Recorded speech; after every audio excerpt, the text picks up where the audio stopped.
Hello everyone, welcome to our new session and we will discuss about a new chapter. कल हमने last तक chapter number 1 और 2 last की class में हमने पढ़ लिया था। आगे की क्लास में हम चैप्टर नंबर 3 और 4 पढ़ेंगे। हमारा राजस्थान कक्षा 6 भाग फर्स्ट आपने देख लिया होगा। इसमें हम चैप्टर नंबर 3 जो है वो पढ़ने जा रहे हैं। चलिए स्टार्ट करते हैं। चैप्टर नंबर 3, इतिहास को जानने के स्रोत। प्राचीन काल के इतिहास से अध्ययन से हमें सभ्यता के क्रमिक विकास का ज्ञान होता है।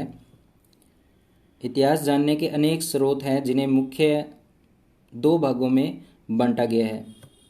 एक है हमारा पुरातात्विक और दूसरा है हमारा साहित्यिक। सबसे पहले हम पुरातात्विक इतिहास को जानने। पुरातात्विक स्रोत जो है उसके अंदर प्राचीन काल के वे अवशेष जिनसे हमें स्थान और घटनाओं के संदर्भों को समझने में सहयोग मिलता है उन्हें हम पुरातात्विक स्रोत कहते हैं। ऐसे स्रोतों में अभिलेख, मुद्रा, स्मारक, कलाकृतियां, उत्खनन से प्राप्त सामग्री शामिल है। इनसे तत्कालीन जनजीवन को साझा समझा जा सकता है। पुरातात्विक स्रोत संक्षेप में इस प्रकार है। सबसे पहले नंबर पे हम बात करेंगे अभिलेख की। अभिलेख क्या होते हैं? अभिलेख ये हमें शिलालेखों, पत्थर की पट्टिकाओं, पाषाण शिलाओं यानी पत्थर की जो शिलाएं हैं, पाषाण शिलाएं हैं, पत्थर के बड़े बड़े खंडों में जो बंटी हुई है या उनके ऊपर जो उत्कीर्ण किया गया है, स्तंभों, भवनों, गुफाओं की दीवारों, मूर्ति प्रतिमाओं, स्तूपों, मठों, तालाबों, खेतों में खड़ी शिलाओं, ताम्र पत्तों पर उत्कीर्ण किए हुए मिलते हैं। अभिलेखों की उपयोगिता।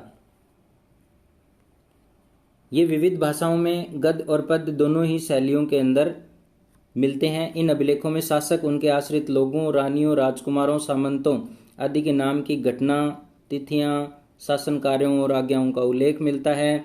साथ ही इनसे तत्कालीन सामाजिक, राजनीतिक, धार्मिक, सांस्कृतिक जीवन आदि की जानकारी भी मिलती है।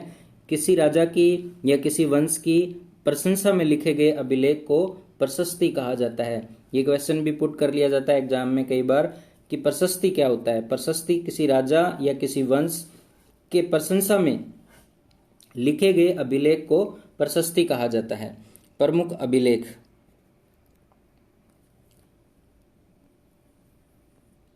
जिसमें नगरी अभिलेख, कंसवा अभिलेख, गटियाला अभिलेख, किराड़ू अभिलेख, नानसा और बरनाला यूप स्तंभ अभिलेख, सामोली शिलालेख आदि से राजस्थान की धार्मिक व्यवस्था, यज्ञों के प्रकार, भूमिता, द्रव्यदान, राजनीतिक सीमा आदि की जानकारी हमें प्राप्त होती है। उदाहरण के तौर पर स्वरूप गटियाला अभिलेख प्रतिहारों और बिजोलिया शिलालेख चौहानों का इतिहास जानने के महत्वपूर्ण साधन है। और चिरवा का शिलालेख रावल समर सिंह के युग की जानकारी देता है। Very very important. चिरवा का शिलालेख रावल समर सिंह के युग की, रावल समर सिंह के टाइम की हमें जानकारी देता है। तो चिरवा का शिलालेख जो है वो हमें पढ़ना है और उसको ध्यान में रखना है। चिरवा का शिलालेख हमें रावल समर सिंह के टाइम की जानकारी प्रोवाइड करवाता है, जानकारी दे रहा है। अब है स्मारक। राजस्थान के विभिन्न स्मारकों में दुर्ग प्रमुख हैं। इनमें चित्तौड़, जालोर, गागरोन, रणथंभौर, आमेर, मेहरानगढ़, तारागढ़, कुंभलगढ़ आदि दुर्ग महत्वपूर्ण है। इनके अलावा भवन, राजप्रसाद यानी महल, सार्वजनिक भवन, स्नानागार, जनसाधारण के घर, विहार, मठ, चैत्य, स्तूप, मंदिर, समाधि, बावड़ी, कूप आदि भी स्मारक हैं। यह हमें तत्कालीन स्थापत्य कला, धार्मिक विश्वास, उपासना पद्धति, मनुष्य की चेतना और समृद्धि का ज्ञान भी करवाते हैं। तो स्मारक जो है उसके अंदर ये सारी चीजें, स्मारक मतलब जो स्मृति हमें दे रहे हैं, जो हमें किसी राज या राजवंश या राजा या उसका परिवार या उसका पूरा कुल वंश जो है उसके बारे में पूरा का पूरा कंप्लीट जो ब्यौरा देते हैं, जो हमें पूरी डिटेलिंग प्रोवाइड करवा रहे हैं, उनको हम स्मारक कहते हैं, जो किसी की स्मृति में बने हुए हैं। आगे हम देखेंगे मुद्राएं। मुद्राओं अथवा सिक्कों, छापों या प्रतीकों के किसी भी काल विशेष की राजनीतिक, धार्मिक, आर्थिक स्थिति का पता लगता है। मुद्राओं पर अंकित चिन्ह, भाषा, लिपि, सन, सम्मत नाम सहित धातु की शुद्धता, नाप तोल आदि से हमें उस समय की समृद्धि आदि का ज्ञान होता है। सिक्के राज्य व शासक की शक्ति के सूचक भी है। आहड़, रेड, विराट, रंगमहल, सांबर।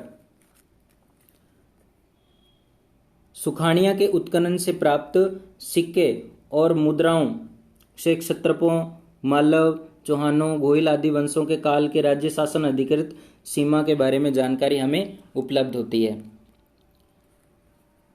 बर्तन और कलाकृतियां, आगे हम देखेंगे बर्तन और कलाकृतियां। उत्खनन से हमें तत्कालीन बर्तन आदि कलाकृतियां प्राप्त हुई हैं। कलाकारी में बर्तनों पर चित्रण, खम्भों पर खुदाई, किवाड़ों व ग्वाक्स गोखड़ों की कारीगरी आदि भी देखने को मिलती है। ऐसे बर्तन भी हमें प्राप्त होते हैं जिनकी बनावट, पॉलिश, रंग आदि उस काल की उत्कृष्ट कला को दर्शाते हैं। राजस्थान के अनेक स्थानों से उत्पन्न या राजस्थान के अनेक स्थानों पर बनाए गए बर्तनों के उत्खनन में हमें जो बर्तन मिले हैं या जो कलाकृतियां हमें मिली है उसमें मृद भांड, प्याले, रकाबियां, धूप पात्र, दीपक आदि से हम पूर्वजों के कला कौशल को अच्छे से समझ सकते हैं कि उनके अंदर किस तरह की कला थी, किस तरह के कौशल थे। गणेश्वर, नीम का थाना, सीकर की ताम्र संस्कृति के अवशेष, जोधपुरा, जयपुर और नौ भरतपुर से प्राप्त काले और लाल मृद भांड, आहड़ व गिलुंड से प्राप्त प्रस्तर फलक आदि में कौशल देखा जा सकता है। फिर है ताम्रपत्र, तांबे के बर्तन या कह सकते हो कि तांबे के जो पत्र बनाए गए हैं, ये तांबे के ऊपर जो खुदाई की गई है उसके ऊपर जो खोद के लिखा गया है। तांबे के छोटे बड़े पत्रों पर खोदे गए लेखों को ताम्रपत्र कहते हैं। दान पुण्य से संबंधित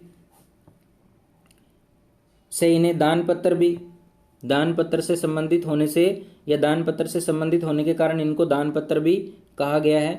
इनसे हमें शासन काल, भाषा, पर्व, धर्म, भूमि के प्रकार, नाप तोल, दान के प्रकार आदि का पता चलता है। ये है हमारा ताम्रपत्र। ताम्रपत्र से हमें काफ़ी सारी जानकारियां जो है वो अलग अलग राज्य के अलग अलग क्षेत्र की मिलती है। आगे हम बात करेंगे साहित्यिक स्रोत की।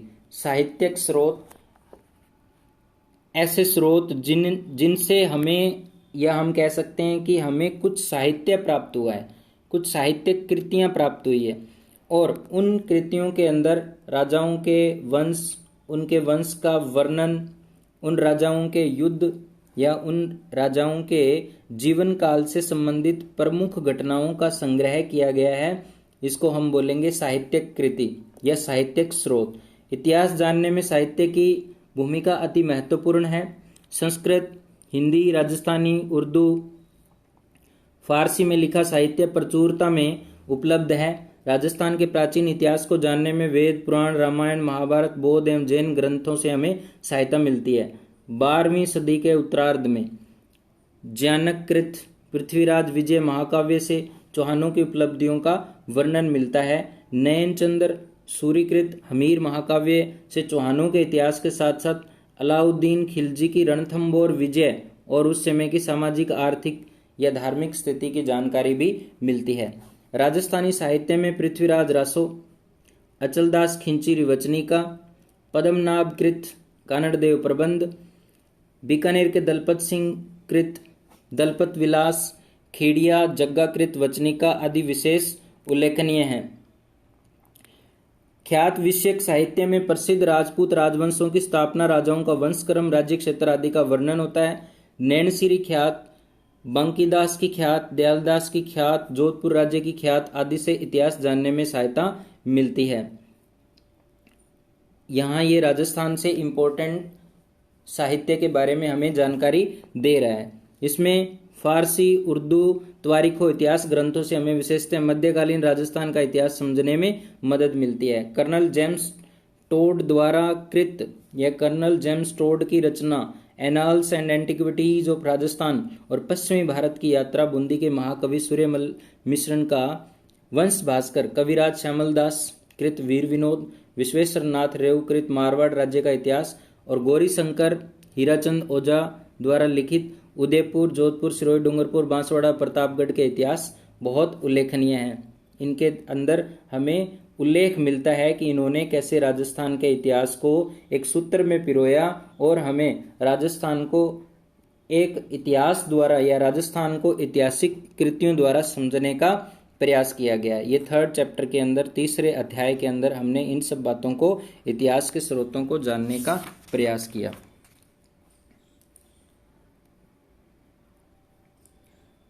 नेक्स्ट लेसन नंबर 4 में राजस्थान के प्राचीन सभ्यता के स्थल है। सभ्यताएं क्या है, कहाँ से आई, कब आई, क्यों आई, और ये स्थल जो है वो हमारे लिए क्यों इम्पोर्टेंट है, किन किन स्थलों से, किन किन राजाओं के होने या किन किन स्थलों से हमें किन किन सभ्यताओं के होने की जानकारी मिलती है। तो इसमें हम अध्ययन करेंगे। मानव जब समय के बारे में सोचना छोड़कर दूसरों के बारे में सोचना शुरू करता है, तब वह समूह में रहकर कार्य प्रारंभ करता है। इसी से सभ्यता की शुरुआत होती है।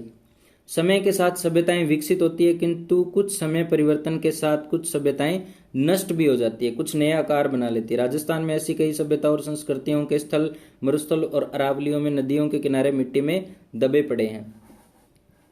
राजस्थान में मानव के प्रारंभिक क्रियाकलाप क्या थे, वे कब से प्रारंभ हुए, यानी ये कहना चाहता है कि मानव ने राजस्थान में सर्वप्रथम क्या काम शुरू किया, क्या काम वो करते थे, ये कब से शुरू किया, इसके लिखित साक्ष्य उपलब्ध नहीं है। यानी इतिहास में इसको जानने का हमारे पास कोई एक सोर्स नहीं है जिससे हमें ये पता चल जाए कि हाँ ये लिखा हुआ है और हम इसको समझ सकते हैं। जिस काल का लिखित इतिहास उपलब्ध नहीं होता उसके बारे में उत्खनन से प्राप्त सामग्री के आधार पर, उत्खनन मतलब खुदाई करके, खुदाई में जो भी हमें साक्ष्य मिलते हैं उनको ही आधार माना जा सकता है या उनसे ही संपूर्ण जानकारी का आधार हम बनाते हैं। उत्खनन से प्राप्त हुए प्राचीनतम साक्ष्यों में आवास स्थल, लकड़ी, अनाज, हड्डी और पत्थरों के अस्त्र शस्त्र और उपकरण प्रमुख है। चूंकि प्राप्त उपकरणों में पत्थर के उपकरणों की संख्या अत्यधिक है, अतः प्रारंभिक युग को प्रस्तर युग कहा गया है या पाषाण युग कहा गया है। प्रस्तर युग में मानव अपनी आवश्यकताओं की पूर्ति के लिए जानवरों का शिकार करता था अथवा जंगलों से कंद मूल, जो भी उनको कंद मूल मिलता था, पेड़ पौधों से अपना कंद मूल प्राप्त करके पेट भरता था। अतः उसने कुल्हाड़ी, गंडासा, छुरा जैसे उपकरण भी बना लिए। मानचित्र 4.1 से देख के हमें स्पष्ट होता है कि राजस्थान में प्रस्तर युग के ये उपकरण मुख्यतः बनास, गंभीरी, बेड़च और चंबल नदी घाटियों में या इनकी घाटियों और शैलाश्रेष्यों में बहुतायत से मिले हैं। प्रस्तर युग के बाद ताम्रकांस्य काल तथा उसके पश्चात लोह युग के अवशेष प्राप्त होते हैं। हम पूर्व में पढ़ चुके हैं कि मानव शिकार से पशुपालन और कृषि कार्य की ओर अग्रसर हुआ। पत्थर के स्थान पर उसने धातु के उपकरण बनाने प्रारंभ कर दिए। धातुओं में भी सर्वप्रथम तांबे का उपयोग प्रारंभ किया गया। राजस्थान में ताम्र सभ्यता के अवशेष कालीबंगा, गणेश्वर और आहड़ आदि क्षेत्रों से हमें प्राप्त हुए हैं। तो ये सभ्यता का, कालीबंगा सभ्यता का अवशेष जो है वो चित्र में दिया गया है, जिससे हमें स्पष्ट रूप से सभ्यता को जानने की या जानने का एक स्रोत जो है वो उपलब्ध है और उससे हम समझ सकते हैं।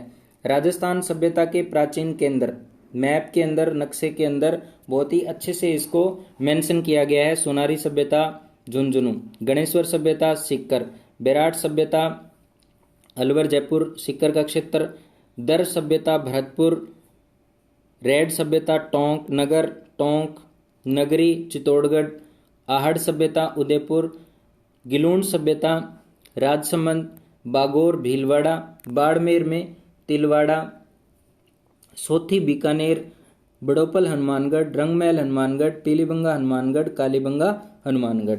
इन सभी सभ्यताओं से हम या इन सभी सभ्यताओं के द्वारा सभ्यताओं के प्राचीन केंद्र को जानने का प्रयास करते हैं। फर्स्ट ऑफ ऑल हम बात करेंगे कालीबंगा सभ्यता की। राजस्थान में द्वसदती और सरस्वती नदी की, द्वसदती और सरस्वती नदी की घाटी में पुराविद मतलब पुरातत्व विभाग के विद्वान अमलानंद घोष ने करीब 2 दर्जन पुरा स्थलों की खोज की। इसमें हनुमानगढ़ जिले में घग्गर नदी के किनारे स्थित कालीबंगा प्रमुख रूप से है। बाद में डॉक्टर बीबी लाल और बीके थापर के निर्देशन में यहाँ खुदाई की गई और उस खुदाई में यहाँ सिंधु और सरस्वती सभ्यता काल का एक नगर मिला, जिसके मकानों में ईंट का प्रयोग किया गया था। मकानों में 4-5 बड़े तथा कुछ छोटे कमरे होते थे। मतलब सबसे पहले इस सभ्यता के अंदर ये खोजा गया या इस नगर के अंदर ये मिला कि हम ईंट का प्रयोग यहाँ पे होता हुआ देख सकते हैं। बस्ती के गंदे पानी के निकास के लिए यहाँ लकड़ी व ईंटों की नालियां बनी हुई थी। यहाँ चबूतरे भी मिले हैं जिन पर अग्निकुंड की वेदिकाएं बनी हुई है। संभवतः यहाँ धार्मिक कार्यों हेतु इनका प्रयोग होता था। दूसरे टीले के उत्खनन में एक दुर्ग के अवशेष मिले हैं, एक दुर्ग मिला है, दुर्ग के अवशेष मिले हैं। कालीबंगा की नगर योजना सिंधु सरस्वती सभ्यता की नगर योजना के समरूप दिखाई देती है। इस क्षेत्र में नगर की प्राचीर के बाहर जोती हुई कृषि, यानी वहां पे कृषि के प्रमाण, कृषि भूमि के साक्ष्य मिले हैं। खुदाई से हमें गाय के मुख वाले प्याले, तांबे के बैल, कांसे के दर्पण, हाथी दांत का कंघा, मिट्टी के बर्तन, कांच की मणियां, खिलौने आदि प्राप्त हुए हैं। कालांतर में नदियों का पानी सूखने और मरुस्थल के बढ़ने से यह समृद्ध बस्ती या समृद्ध जो सभ्यता है वो उजड़ गई और इसके अभी हमारे पास प्रमाण है सिर्फ। आघाटपुर या आहड़ सभ्यता। उदयपुर के पूर्व में आहड़ बेड़च नदी के किनारे 2 टीले दिखाई देते हैं जिनको स्थानीय लोग धूलकोट कहते हैं। ये आपका इंपॉर्टेंट है, धूलकोट किसको कहते हैं। उदयपुर के पूर्व में आहड़ यानी बेड़च नदी के किनारे 2 टीले दिखाई देते हैं और स्थानीय भाषा में स्थानीय लोग इसको धूलकोट कहते हैं। यह बस्ती पहले ताम्रवती यानी तांबावती के नाम से जानी जाती थी। ऐसा माना जाता है कि तांबे के औजारों का निर्माण केंद्र होने से इसे ताम्रवती नाम दिया गया। 10वीं या 11वीं शताब्दी में इसे आघाटपुर के नाम से जाना जाने लगा। यहां से प्राप्त मकानों की दीवारें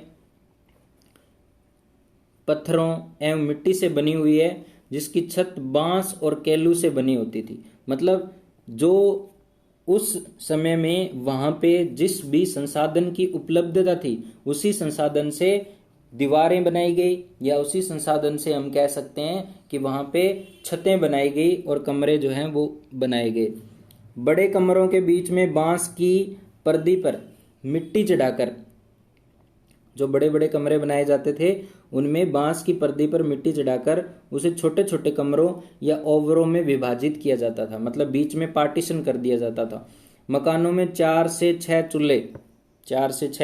चूल्हे भी थे। चूल्हे के प्रमाण भी मिले हैं। इससे हमें पता चलता है कि वो चूल्हों का प्रयोग कैसे करते थे, या उनके वहां पे चूल्हों के साक्ष्यों से हमें पता चलता है कि वो खाना वगैरह कैसे बनाते थे और उनका पूरा का पूरा जो इस तरह से खाना बनाने का प्रोसेस जो है वो हम समझ पाते हैं, या हम समझ पाते हैं कि संयुक्त परिवार में रहते थे। मिले हैं जो कि हमें संयुक्त परिवार या सामूहिक भोजन विधि के साक्ष्य हैं। यहाँ उच्च कोटि के चावल उत्पादित होते थे। आहड़ में भट्टी नुमा चूल्हा भी मिला है। यह माना जाता है कि यहाँ तांबा पिघलाया जाता था। आहड़वासी बर्तन बनाने की कला में बहुत निपुण थे। यहाँ मिले लाल भूरे मृद भांड हाथ की सफाई तथा अलंकरण की दृष्टि से उत्कृष्ट से। धूलकोट के 1951-52 में हुए उत्खनन में तस्तरियां, दीपक आदि हमें मिले हैं, जिसमें धूपदानियां, कटोरियां, मटके, कलश, चूड़ियां, खिलौने, 26 किस्म के मणिये, 6 तांबे की मुद्राएं और 3 मोहरें प्राप्त हुई है। ऐसा प्रतीत होता है कि प्राकृतिक प्रकोप से विध्वंस या प्राकृतिक प्रकोप से नष्ट हुई सभ्यता के लोग उत्तर पूर्व और दक्षिण पूर्व की ओर बढ़े तथा गिलुंड और भगवानपुरा जैसे स्थानों में जाकर बस गए। कालीबंगा, आहड़ दोनों में थोड़ा थोड़ा फर्क है। कालीबंगा में जो मकान निर्मित थे वो ईंटों से थे। आहड़ सभ्यता के अंदर जो मकान निर्मित थे वो पत्थरों से और बांसों से निर्मित थे। कृषि के साक्ष्य यहाँ भी मिले हैं। कृषि के साक्ष्य जुते हुए खेत वहाँ भी मिले हैं। मुद्राएं, सिक्के, मोहरें ये साक्ष्य अलग अलग जगहों से अलग अलग प्रकार के, और इन सभ्यताओं की जानकारी जो है वो हमें मिलती है कि किस सभ्यता में किस वस्तु का प्रयोग होता था, या मिट्टी के बर्तनों का प्रयोग होता था, या उस सभ्यता के महल मंदिर जो भी हैं वो किस तरह के थे। बालाथल की बात करें, उदयपुर जिले की वल्लभनगर तहसील के बालाथल में मिली सभ्यता ताम्र पाषाण कालीन आहड़ संस्कृति से संबंधित है। यहाँ 11 कमरों के एक बड़े भवन और दुर्ग जैसे चिन्ह भी प्राप्त हुए हैं। बालाथल में तांबे के चाकू हैं, कुल्हाड़ी है, छेनी है, बाण जैसे उपकरण और कर्णफूल, गले के हार की लटकन आदि आभूषण भी प्राप्त हुए हैं। यहाँ के निवासियों में मिश्रित अर्थव्यवस्था प्रचलित थी। कृषि, पशुपालन और शिकार मुख्य आजीविका के इनके साधन थे। बालाथल में लौह काल के अवशेष भी प्राप्त हुए हैं, यानी ये लौह धातु का प्रयोग भी करते थे। यहाँ लोहा गलाने की भट्टियों के चिन्ह भी मिले हैं। बेराट के अतिरिक्त बालाथल एक ऐसा स्थान है जहाँ बुना हुआ वस्त्र प्राप्त हुआ है। बहुत इंपॉर्टेंट, बहुत इसको महत्वपूर्ण मार्ग के रूप में मानते हैं, क्योंकि क्वेश्चन पूछ लिया जाता है कि बेराट के अतिरिक्त या बालाथल के अंदर किस चीज के साक्ष्य प्राप्त हुए हैं जिससे हमें वस्त्रों की जानकारी या वस्त्रों का इतिहास पता चलता है। तो बालाथल में बुने हुए वस्त्र, इसका मतलब यहाँ पे वस्त्र उद्योग से संबंधित कुछ जानकारी हमें मिल रही है कि ये वस्त्र बुनते थे या वस्त्रों का प्रयोग करते थे। गणेश्वर सभ्यता सीकर जिले के नीम का थाना तहसील में गणेश्वर से एक विशिष्ट संस्कृति के अवशेष मिले हैं। इसे ताम्र संचयी संस्कृति भी कहा जाता है। तांबे को बचाने वाली, तांबे का संचयन करने वाली संस्कृति कहा जाता है। यह संस्कृति पूर्वी राजस्थान और गंगा घाटी के क्षेत्र में पल्लवित हुई है। गणेश्वर में ताम्र उपकरण बहुतायत में मिलते हैं, तांबे के बने हुए उपकरण। इसका कारण खेतड़ी ताम्र भंडार की निकटता, खेतड़ी में ताम्र भंडार ज्यादा होने के कारण यहाँ पे तांबे के बर्तन या तांबे का उपयोग अधिक देखने को मिलता है। ताम्र उपकरणों में बाण, छेनियां, मछली पकड़ने के कांटे, उस तरह के फलक, अंगूठियां आदि प्रमुख है। ऐसा माना जाता है कि यहां से दोहरी पेचदार ताम्र पिनों को पश्चिमी और मध्य एशिया में निर्यात भी किया जाता था। गणेश्वर में मिट्टी के 2 प्रकार के बर्तन मिले हैं। हड़प्पा पूर्व संस्कृति के हल्के लाल रंग के पहले बर्तन या पतले बर्तन,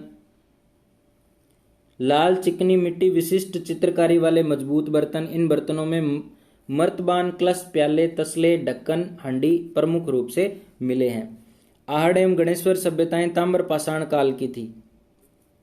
पूछा जा सकता है कि आहड़ और गणेश्वर सभ्यताएं किस काल की थी? ताम्र पाषाण काल की थी, किंतु इनके ऊपरी स्तर पर लौह युग के अवशेष भी प्राप्त होते हैं, इसलिए लौहकालीन सभ्यता से भी इसका अवशेष या लौहकालीन सभ्यता से भी इनका संबंध माना जा सकता है। लौहकालीन इतिहास को जानने के लिए विराट, सांबर, बागोर, रेड आदि सभ्यता स्थलों के विवरण उल्लेखनीय हैं।